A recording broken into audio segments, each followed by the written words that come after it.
Now you see, this is the reason why I be getting on the media.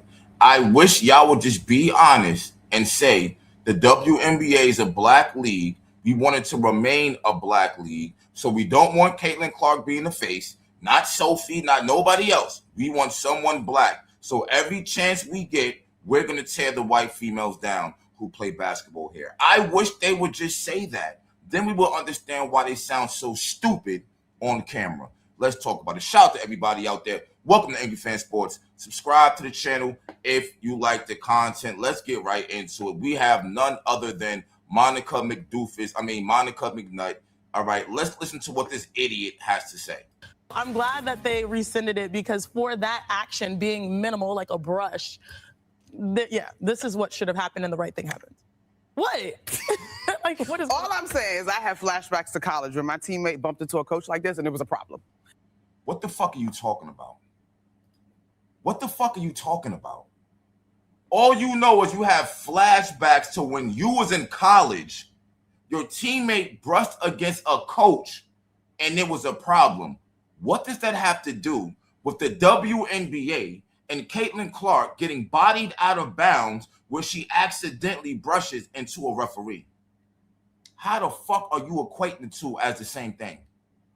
Monica McNutt, you look stupid. And the problem is you think you just said something smart. This is the reason why your ass should not be up here talking about women's basketball. We already know you don't know the difference between Shedeur Sanders and Barry Sanders.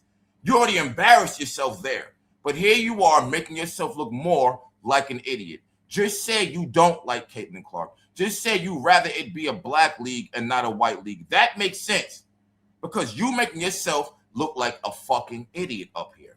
Gotta be like, listen. Look at the weak ass laugh she do. Like it's a joke. She don't deserve to have this job. Like she really doesn't in all reality. She's not pushing the women's basketball forward doing this. And she thinks she is. She thinks she's holding it down for the sisters. It's really embarrassing. For that action being minimal, like a brush, this is what should have happened and the right thing happened. What? Like, what is all I'm saying is I have flashbacks to college where my teammate bumped into a coach like this and it was a problem.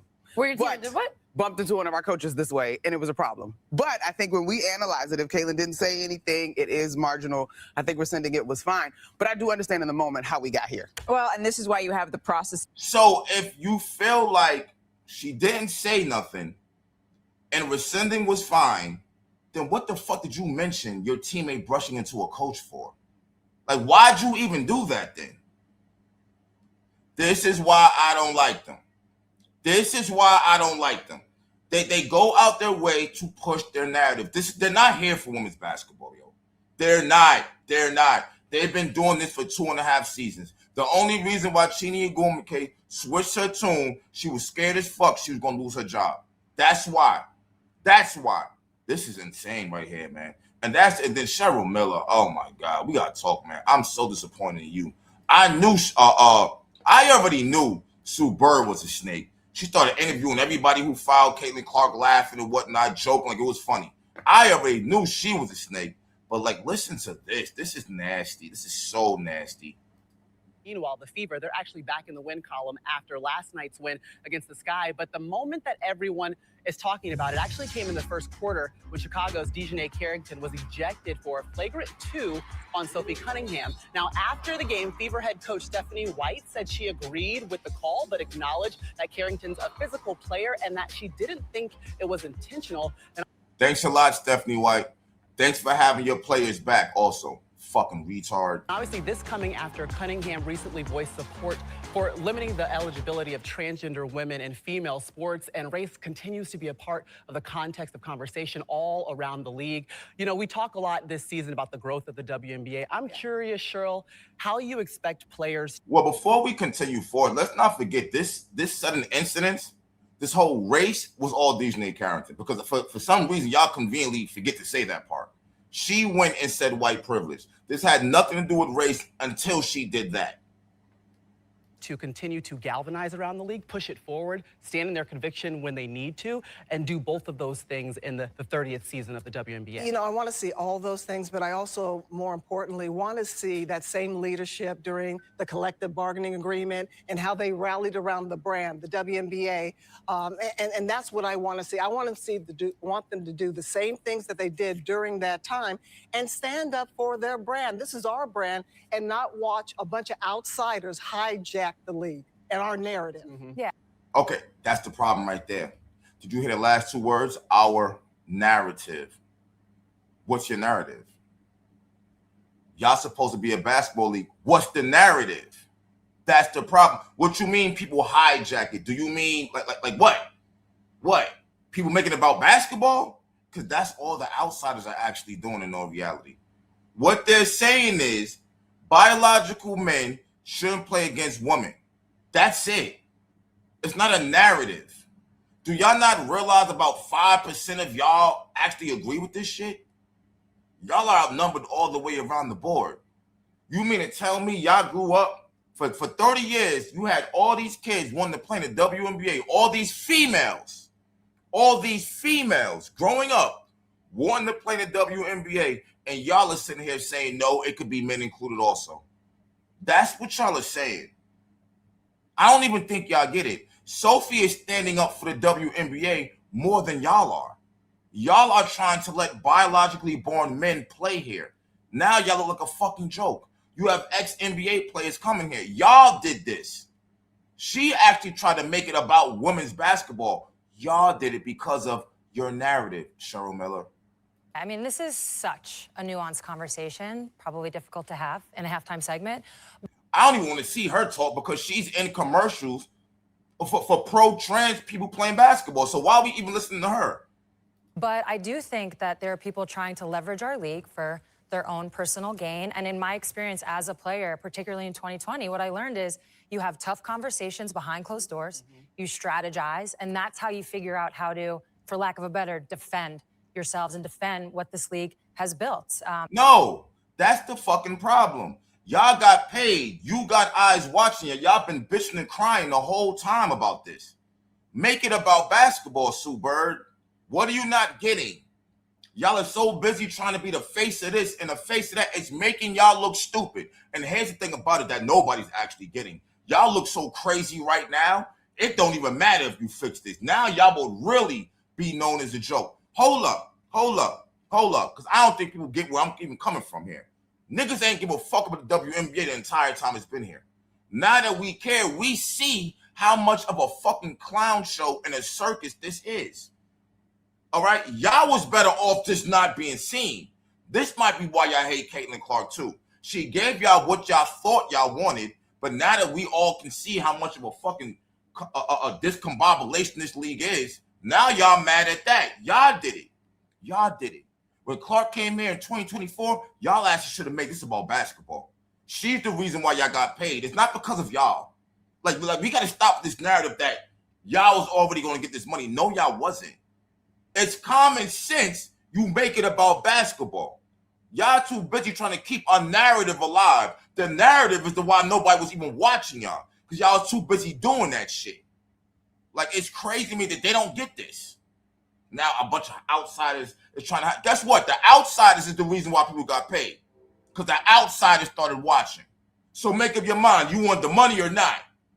That requires leadership and really on all levels, from the players, from the union, from the league, you name it, us who are covering the game. It requires that leadership. So that's what I think we need to start to do. Yeah, I like that you brought up 2020 because it's not new for WNBA players to stand up for social issues, whether it be race, pay equity, sexuality. But the difference is it seems as though every flagrant foul, every incident, every ejection has now become an indictment on the league, and it's become a cause for some social issue. And it's hard to see these wonderful players turn into ammunition for a culture war that is... No. The reason why people are speaking up, because we get tired of the fuck shit that y'all been doing this whole time for Caitlin Clark. Okay? Y'all been fucking bombing on her since she got here. You goddamn right people gonna speak up. You goddamn right. Y'all could have stopped this. And Cheryl Miller, I'm disgusted at you. You sat down with Steven Jackson with Matt Barnes on their podcast, and you said, I know what it feels like to be Caitlin Clark. I know what it's like to be hated because of the color of your skin. You said that. So you know what the fuck is going on with her. That you did nothing to stop it. You wouldn't try to tell the players to stop it. You wouldn't try to tell Kathy to stop it. And now you're surprised that we're here. Now you're surprised that we're here. Let me tell you something, man. I'm black and I'm embarrassed by y'all. I'm black and I'm embarrassed by y'all. Y'all are so busy with this sisterhood bullshit. Y'all are making us look bad. Y'all are making us look bad. Existing. Absolutely. That's the hardest thing to see right now, Cheryl. But that's America, and that's what we live with. But not everything is black and against white. It's just not like that. Yeah, I think we fought for. Okay, well, if we're going to say all this, are y'all going to mention Dejanay Carrington in her racist tweet? Because she made it about black and white.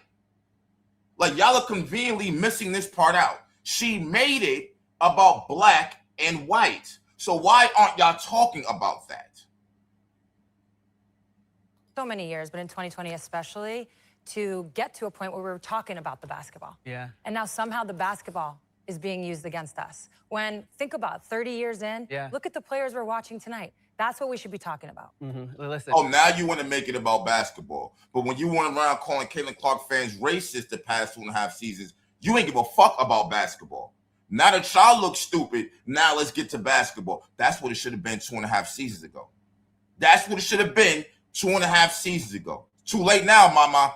And growth, there's always going to be turbulence. I do believe that the WNBA will reach its cruising altitude. We're just in the 30th season. Plenty more to grow, but there's so much to love.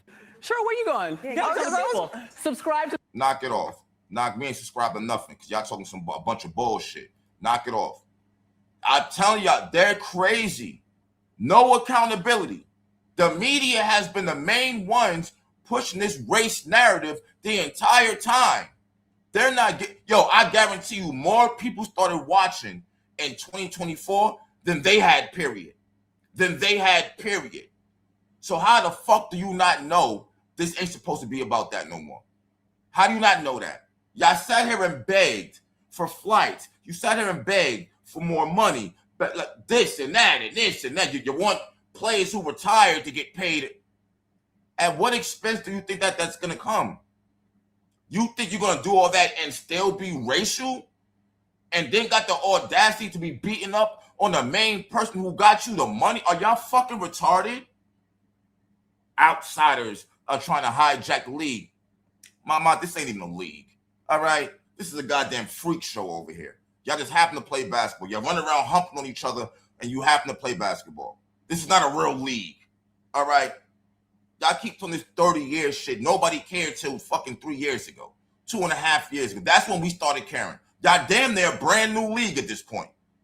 And you should have treated it as such. And the sad thing about it is y'all so caught up in y'all fucking ways and y'all narratives, y'all not thinking about the future. Y'all not thinking about Juju or Hannah or Audie Crooks or McKay. Anybody come, y'all don't care. Y'all don't care. And y'all will get in front of these cameras and lie and play victim and do everything but accept accountability that y'all are the reason why this shit is where it's at now. Leave it alone. Should there be an all-white league? Because here's what's going to happen here.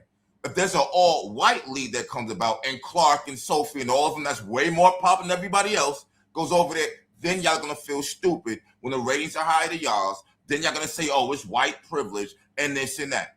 We get in our own fucking way. That's the problem. We get in our own way. This league can be thriving. There's damn near more people talking about the WNBA than talking about the NBA. But y'all so fucking stupid and caught up in your narrative and want to be so pro-black, you're willing to not let it not let it grow. You'll accept the money from the outsiders, but you don't want to face reality. And Cheryl Swoops, you already know what's going on because you already admitted to shit. You know what it's like to be hated because of the color of your skin. That's what you said. So you know what she's going through. And you know what's crazy about it? This girl is only 24 years old. Caitlin Clark got to be the most strong-minded person I've never met in my life at this point. Because this is crazy what she's going through. This is crazy. I could see if she was just white and everybody else is black, That would be one. She's dope. We like her because she's dope. It's not because she's black. They're too dumb to realize that. They're too dumb to realize that. Second season, second time in the MVP category. Hello, she's dope. While not getting no calls, while her teammates are dropping the ball, while her coach has a program not designed for her. She's dope. She's one of the best to ever touch the WNBA. You know how you know? Because she's breaking all y'all records. Because she's breaking all y'all records. Like, what are we talking about here? Oh, my God. They getting their way so much. Let me know what you think about all this crap right here. I'm out. Peace.